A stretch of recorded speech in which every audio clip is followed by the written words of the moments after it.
C'est précisément le contraire. Comment ça, le contraire? On tressera des louanges à l'Espagne pour avoir débarrassé la terre d'une espèce sanguinaire et maudite, d'en avoir amené certains au vrai Dieu, de leur avoir appris tout ce que nous savons. Et surtout, on reconnaîtra nos efforts pour faire apparaître la vérité.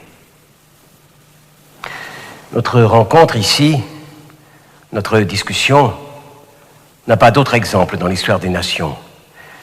Elle sera tout à la gloire de l'Espagne. Vous le pensez vraiment? Oui, je le crois. Je le crois fermement.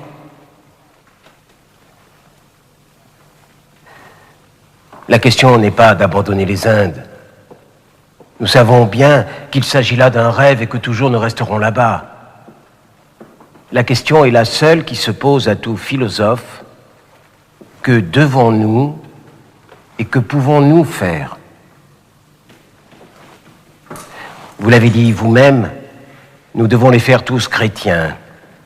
Compelle eos intrare, a dit saint Luc. Force-les à entrer. Hors de cela, aucun bien dans cette vie, aucun salut dans l'autre. Comment les convertir? En combien de temps? À quel prix?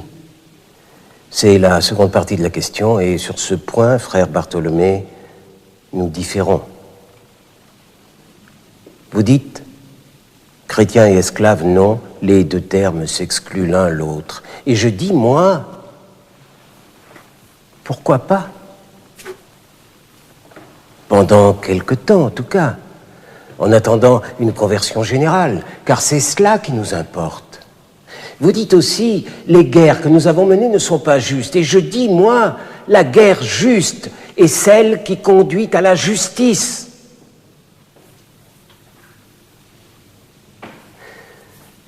Quel est le bien suprême? Vous parlez par saint Paul, je vous réponds par saint Augustin.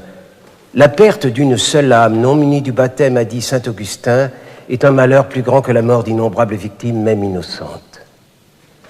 Le bien suprême est le salut de l'âme.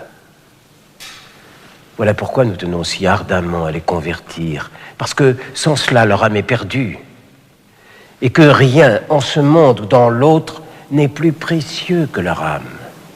Vous admettez donc qu'ils ont une âme?